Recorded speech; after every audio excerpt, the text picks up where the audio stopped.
Hello and welcome to another edition of Fitness 365. I'm your host, Joyce Jackson.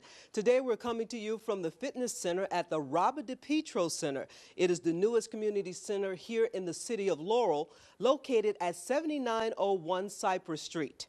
If you're one of those people who rather run than walk, who finds a 20-mile jog relaxing, or who has found their zen moment while pounding the pavement, this show is for you.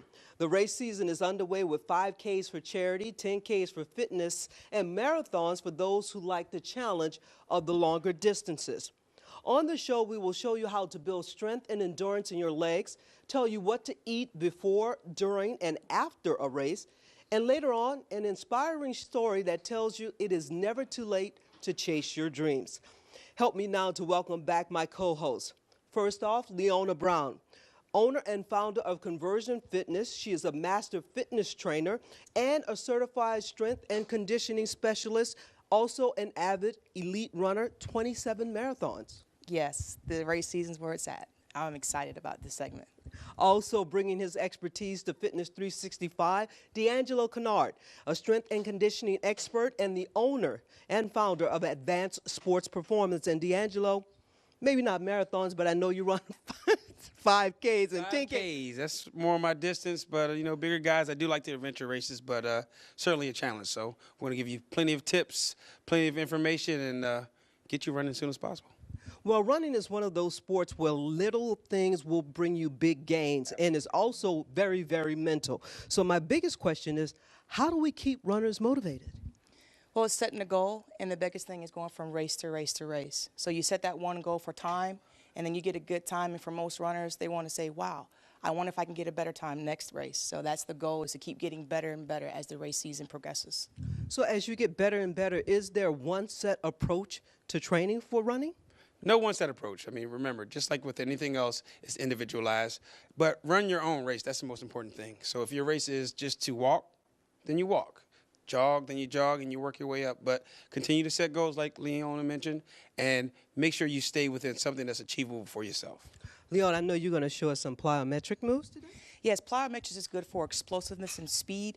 Most runners, they think about distance and getting that long mileage in, but plyometrics is going to work on the flexibility and the power part of your racing. All right, and D'Angelo, what do you have in store for us? We're going to focus on the strength building. I mean, running does involve some strength building, so we want to make sure that we support that with particularly working our underutilized muscles, so hamstrings, glutes, flexibility as well, but how to incorporate your gym workout to eventually your run.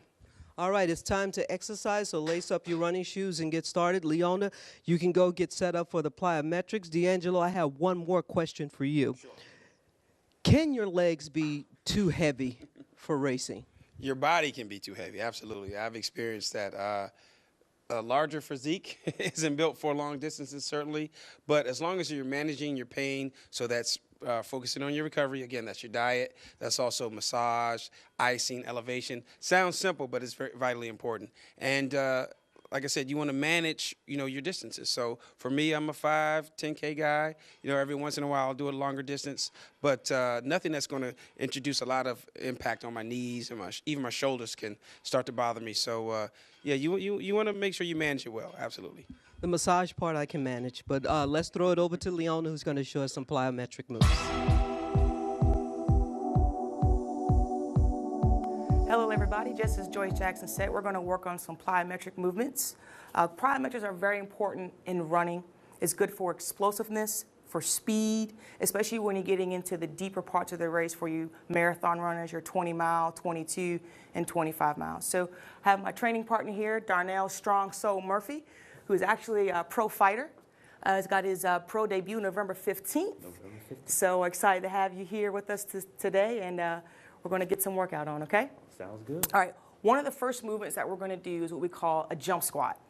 Okay, so what we're going to do is we're going to show you in stages, and then we'll go through the complete movement afterwards.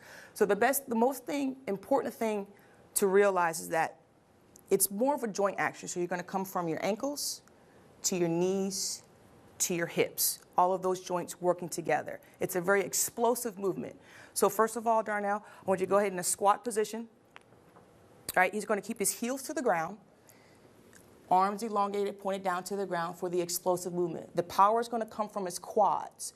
So as he powers down, springing up, and dropping back down.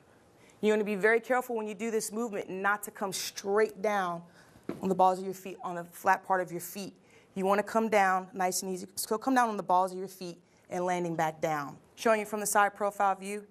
Really, really focusing on the core, really, really focusing on the quads. And this time, they're not really focused on the explosive part and coming all the way up, extending those arms up to the ceiling, okay? All right. All right. And go ahead and load those quads for me. And up. Good, perfect. And one more. That is an excellent squat jump. Relax. Transitioning to the next movement, another plyometric movement, squats. It's the same motion. Now we're going to go to the lunge. We're going to do a lunge with the jump. It's going to be the same distance. So but this time, Darnell, you're going to put your right leg forward and extend. Just come back just a little bit for me and extend the left leg back. So this is going to be the same motion as you did with the squats, but this time it's going to be isolated with the lunge. It's really isolating that quad. Same exact thing with the joint action, ankles, knees, hips, and then going back down. So we'll go from step to step and then do the whole complete motion. Okay, Darnell? Starting to get a sweat already, aren't you? Yeah, exactly. Ready? So motion one is the power move, exploding down, then coming straight up, and then coming back down. Now the key thing is to not extend that back leg too far out. You want to keep it in line with your hips, and this is the front leg. You don't want that knee to extend over to the toe, okay? So now we're going to do one full movement. And up, and go back down, right? So when you land, I'm going to turn you this way, Darnell. Okay, same motion so you can get a nice side profile view. It's very important when you land not to land too far back on that heel. You want to land perfectly, balls of your feet first, coming down. Remember the joint action, hips, knees, and ankles. One full movement, Darnell, ready? Okay. And begin. Go up, one, down, good. Two, one more, and relax. Now this motion, you can do about 3 sets of these, about 10. What I like to do is mix it up, do one jump squat, one lunge, one jump squat, one lunge. That way you always keep the heart rate going, getting that full body movement. And as you can see, he is sweating pretty bad right there. Yeah. So we're going to transition to the next movement, more plyometrics. But what I'm going to do is I'm going to bring in the heavy ball. Darnell's not going to have to throw it. You can either use a heavy ball, you can use a resistance ball. So what we're going to do is what we call mountain climbers. All right? Now, you may not think this is not a plyometric movement, but actually it is because you're working on the speed of your hips, constantly moving back and forth. And what most runners don't concentrate is the hip flexors. So we really want to focus on that. So what Darnell is going to do is going to get down on the medicine ball here. All right? There's 2 different ways that you can do this. Palms down or forearms. So we're going to show you both ways. Now, the thing with the mountain climber is to make sure that your body is aligned and straight, almost to 180 degrees, okay? So I'm going to show you this front portion first, and then we're going to give you a side view so you can see how the movement actually goes. Now, here's the key. You want to stabilize your core, firm hips here. What we're going to do is we're going to bring our knees to the inside of our elbows here. Bring it in and release it. All right, same thing with the other side. Now, when you're doing this regular pace, it's not going to be slow like that. It's going to be a fast-paced movement. So what I'm going to do is I'm going to give you a side profile view. So then we're going to stand up, and we're going to turn this way, put this medicine ball in front. I'm going to help you out because you got that fight on November 15th. So we want to save all that little bit of energy for you, okay? So, giving you that side profile view. Very good form, very good base. Go ahead and show them the forearm one, too, Darnell, real quick. So put your forearms on the medicine ball as well. And you can also do it. Now with this one, real good core stabilization right here, okay? All right, so now come back up, palms flat, and let's just go through the mountain climbers together and exercise go. Good. Keeping the back flat, making sure the core stabilized, and moving through and out, and relax. How's that feel? Felt good? Burn. Now, here's the thing. For you more advanced runners and advanced workouts, I'm going to show you one more move. We're going to go back down to that position. So you're already sweating, right?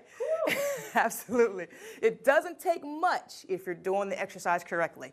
So we're going to go back down, hands on the medicine ball. What we're going to do is We're still using the explosive movements, activating the core, activating the hamstrings and the quads. What we're going to do is we're going to take left knee is going to go to the right elbow and out. Push it in and push it out. In and out. What this is working on right now, one more time, Darnell, working on the hips and pulling out, working on the core. Relax, come on up. All right. And the last one we're going to do is now we're going to incorporate what we did with the squat jump, working on the core. All right. We're going to call this what we know as the infamous burpee that nobody likes, but it's so good for you. So here we go. So what we're going to do is we're going to start in the squatted position, coming down. Darnell is going to explode up, squat down, and then he's going to drop to a nice good push-up position and extend the feet out. We'll show you the front motion, and then we'll also turn it to give you a side profile view. You ready? I'm going to have to get you some water after this because you are really getting a workout right now. Thank you. Okay, so we're going to go slow, and then we're going to do it real fast, real quick. Ready? Okay. So starting once again, you want to be prepared that you really load your quads here. Coming from the joint exit again, ankles, knees, and hips, and back down. So load up, come up, explode, back down, down to the ground, pop out to a nice, good burpee. All right, now we're going to do it real time. So you're going to do 2, okay, and then we'll relax from there. Ready? Right. And begin. Down, exploding up, popping back down, out, keeping the core tight, go right back into it, down, explode up high, reach, come back down, extending out, coming back up, and relax, and breathe. Once again, I really, really want to reiterate, this right here is so important in running. Most people forget about the core, which in turn can cause a lot of back pain. So if you're engaging your core in these plyometric movements, you're going to get a stronger back as you get deeper into the mileage of a marathon, even a 10K, even a 5K. You'll finish stronger, and you'll feel much better, and you'll be excited for the next race to come. Thanks a lot. Appreciate you, Darnell. Now go get some water and wipe that sweat off your face. Leona, some great plyometric moves that you showed us with Darnell to help these runners focus on things that most of them tend to forget as they prepare for a race. These are the ones that we don't focus on: abs, back, hamstrings. Those 3 things will definitely hurt you if you're not prepared in a long-distance race. And speaking of being prepared, what about gear? What is the type of gear most runners need to have in order to be successful? Wet runner and a cold runner equals a very unhappy runner. So anything cold weather gear, heat gear, dry fit, moisture wicking, those are all good things that you want to wear. For women, capris, compression tights, recovery types. But the most important thing is shoes. Shoes, shoes, shoes. You want to figure out what type of shoe you wear, and depending on the type of distance that you're running, if you're getting into the more, say, marathons or ultra marathons, you want to change your shoes at least every 3 months. So shoes are very important as well. D'Angelo is setting up to show us how to build some strength in our legs for the runners, so let's send it over to D'Angelo. All right, welcome back, folks. For our running theme show, we're going to focus now on our strength building. Great thing about this segment, you can do all these exercises right here at the DPetro Center. So we got Darnell again. He's done our plyometrics. We gave him a little break. We're going to focus on the hamstring.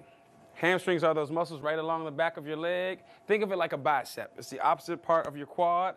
Often underutilized, often ignored in terms of training, so we want to focus on that here. So this is our seated leg curl machine. Once you have a seat, we want to make sure the arm is directly behind your heels. You want to make sure the arm here comes down just above the knees, locks you in, and make sure you're sitting back nice and flat, chest is tall, and select a moderate weight. So we're going to start with a nice warm-up. Darnell's going to apply pressure with his heels, bring the weight straight on down. Good. And make sure you exhale on your way down. Good. Breathing is important in running, as with lifting your weights. Good. Push. Give me 2 more. Breathe. And relax. Good. We're going to bring it all the way up. And then from there, that first set, our warm-up, 10 to 15 reps. From there, we will increase their weight. We're not going to do it for this segment. We're going to save Darnell a little bit. And we'll go to our second set. So same thing. We can bring the arm down. Good. Make sure it locks in. Good. And remember, good firm pressure right above the knee. And let's begin. And once again, we're going to exhale on our way down. Inhale on our way up. Good. Give me 2 more. And relax. So in our working set, we're going to do 2 to 3 working sets with a slightly heavier weight, 10 to 12 reps. And again, this is our leg curl. From there, we're going to transition to the opposite side of the leg. We're going to go to our quad movements, and we'll go to our leg extension for that. Let's go right next door. Okay, so now we're going to move from our hamstring to our quadriceps. This is our leg extension. With our leg extension, you want to make sure that you're seated nice and tall. You have an adjustment here in the back. You want to make sure the arm below is just above the ankle. Again, we're going to select a moderate weight, and we're going to extend it. Let's go, Darnell. Good. Again, we're going to exhale as we move the weight forward. Good. Breathe. And give me one more. Excellent. And just as before, we want to start with go ahead and relax. We want to start with a warm-up set, 10 to 15 repetitions, and then we'll add more weight. Now with this, we also have micro adjustments. They can move in 5-pound increments. So we'll add more weight here. Now we'll go into our working sets. Good. Let's go. And again, with our working sets, 2 to 3 sets of that, 10 to 12 repetitions. A little more weight, so fewer reps. Good. Let's get one more, Darnell. And pause real quick. Good. And again, we're focusing right in this quadricep area. It's just above the knee to help support that knee because it takes a lot of impact when we're running. So it's always good to focus and isolate these muscles. Good. Go ahead and relax. Perfect. So we've worked the rear of the leg, the front of the leg. So we're going to put both movements together, and we're going to transition over to our leg press. Good. Let's go downhill. All right, folks. So now we're going to put both movements together. This is our leg press. On our setup for our leg press, we want to make sure we're in proper alignment. A good rule of thumb for that is to make sure your shoulder, knee, and toe are all in alignment. Feet about shoulder width apart. And again, you want to make sure, so almost like an H if you look at your shape. So make sure those knees are a little wider, Darnell. Good. Now, in terms of applying the force, we want to make sure the weight goes through your heels and not your toes. There's often a tendency to push through your toes and your heels will raise. That puts more force on your calves. We want to make sure it translates throughout the entire leg. Again, we're going to start with a lighter weight, warm our legs up, and then we'll go into our working set. So just like before, we want to exhale as we press forward, Darnell. Good. Let's go. Breathe. And inhale as we come down. Good. Once again, explode. Good. And inhale as we come down. Perfect. Good. So we finished our warm-up set. Again, that's 10 to 15 repetitions. We have our adjustments here. And we'll go into our working set. So once again, Darnell, straight ahead. Good. And down. And again, with our working sets, we're looking for 2 to 3 sets, 10 to 12 repetitions. Good push. Good. This is good for speed and endurance. So you can adjust the weight if you're focusing more on strength, use a heavier weight, fewer repetitions. If you're focusing on endurance, we want to use lighter weight, higher repetitions. So anywhere in the range of 10 to 30 repetitions for endurance, 8 to 10 or 10 to 12, depending on your level of fitness for your strength training. Good, one more. And relax. Good, go ahead and relax, legs down. So that's a complete strength building program for your running. We're working our hamstrings, our glutes, hip flexors with the flexibility, as you can see here, and our quads for explosion. So we're going to throw it back to you, Joyce, and we'll see you next time with our strength training segment. Okay, guys, thank you so much for all of the tips you've given the runners today. Let's expand a little bit more on training because a lot of runners get out there and they think it's just about the mileage, but that's not the case. There are different ways to run. Right, exactly. So while you're getting your distance, there's also speed work, which is a lot of interval training, fartlek training. You can do running on the track, 400 repeats, 700 repeats to get that speed work in there because that's going to be crucial when you're getting to the second half of the race. And D'Angelo, from your expertise, why is it so important to vary what you do when you're training? Well, we want to focus on building lung capacity, but also building those muscle fibers. Some are slow twitch, some are fast twitch. So you get into kind of a zone when you're constantly doing distance or constantly doing speed. So it's important to have a variety. Just as with strength training, you want to make sure that you're varying your routine so that your body's always responding and always performing. Well, the most vulnerable parts of the body for a runner, we're going to say knees, feet, and hips. How do we protect those? Lots of stretching. It's often overlooked, but you want to make sure you get a good warm-up and really deep stretches. So whether that's consulting a professional, runner's magazine, a website, make sure you're doing proper stretching and recovery stretching when you're at home. Foam rollers are also good to employ. Helps with breaking up the muscle tissue, helps with recovery as well. And Leona, having done 27 marathons, stretching, you agree with D'Angelo? Absolutely. There's been a big debate on whether you stretch before a race, after a race, or even in the middle of a race. But my thing is, stretching is paramount, just like D'Angelo said. But for me, you never want to stretch cold muscles. So I would say, as a runner myself, you want to stretch after you've trained and warmed up as opposed to stretching cold muscles. That's going to give you that deep stretch that you're looking for in the recovery period. You know what? I read that study you guys were both referring to about whether it's good to stretch before or after a race, and what they concluded is that it's better to do what you started with. So if you started stretching before you run, then continue stretching before you run rather than switching it around. Your body's smart and it adapts. So if that's something that your body's accustomed to, not that you don't want to introduce new elements, new stimulus, but if that's something that's comfortable for you, because again, it translates to your mental approach. And if you have something that throws off the way you approach it mentally, it can affect your whole race. So stretch, as long as you're stretching. Make sure you're warm, and when in doubt, do both. Stretch before and stretch after. And, I mean, even start to incorporate other modalities. Like, for myself, I've incorporated some yoga. So that's deep, focused stretching, whether you're doing, you know, I forget the different types, but I prefer Bikram. You want to make sure you're doing some deep stretching for a long period of time. So as long as you're doing it and you're not overdoing it, you're fine. What if you never had an injury? Do you still stretch? Stretching is paramount. It's preventive maintenance. So what I like to tell runners is you want to do stretching, but also want to do dynamic movement. So even if you're not stretching fully, as long as you're doing some of those plyometric moves that we showed earlier, incorporating the stretching, getting your training runs in, and also down stretching like D'Angelo said, yoga is very good. It gives you that deep elongation of the muscle, and it really helps you to stay flexible. Okay, let's switch to a different topic now about what you eat and the nutrition. What you can eat can mean the difference between you posting your personal best or, like Leona likes to say, dying a brutal death out there on the course. Food is fuel. And in addition to that, hydration. So drinking plenty of water, and remember, that's going to change depending on the season. So whether in the summer you have more humidity, more heat, your body demands more hydration. But you want to make sure you have something balanced, and you don't want to have anything heavy before a run because, again, that's what you have to burn that off first before you get into a comfortable zone. You want to make sure that it's balanced, so that's plenty of fruits and vegetables, of course. It's like what we grew up on. We want to have whole grains, and we want to have a good balance of dairy and vitamins and minerals. So a good supplement is also good and handy to add to your toolbox. Supplements. So what do you say about supplements? I know you use a lot of supplements. Well, of course, once again, there's been a big debate. Do we supplement? Do we not supplement? One of the main supplements that a lot of runners use is glucosamine, excuse me for pronouncing that wrong, with MSM and chondroitin.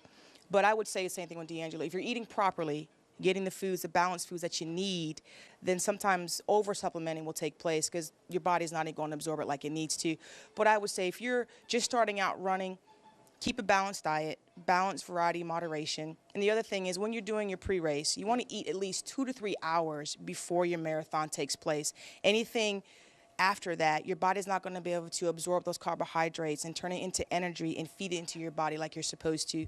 So I would say anything high carbs, sweet potatoes, oatmeal, not too much protein because the body still has to break that down. But anything is just making sure you're eating. That's the big thing, fuel for the body. Yeah, a lot of the experts would agree with a lot of the things you guys have said, and there are so many choices for runners, from power pack sandwiches to vitamin-rich pastas and energy-boosting smoothies. So here are some more tips on what you should eat before, during, and after a run.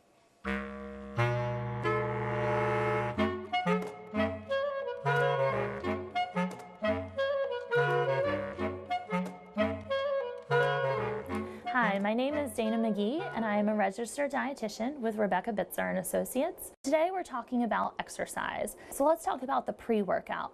We really want to make sure you're having some simple carbohydrates. That would mean fruit, it could be toast, it could be Cheerios, something that's going to be absorbed quickly so that you can use it for fuel.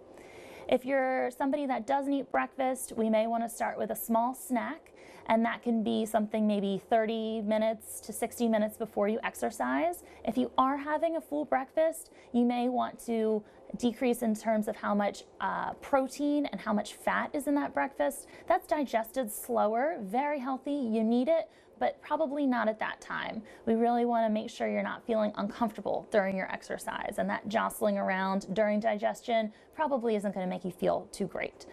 So Start with those simple carbohydrates. If it's just a couple crackers to start, we can slowly increase that.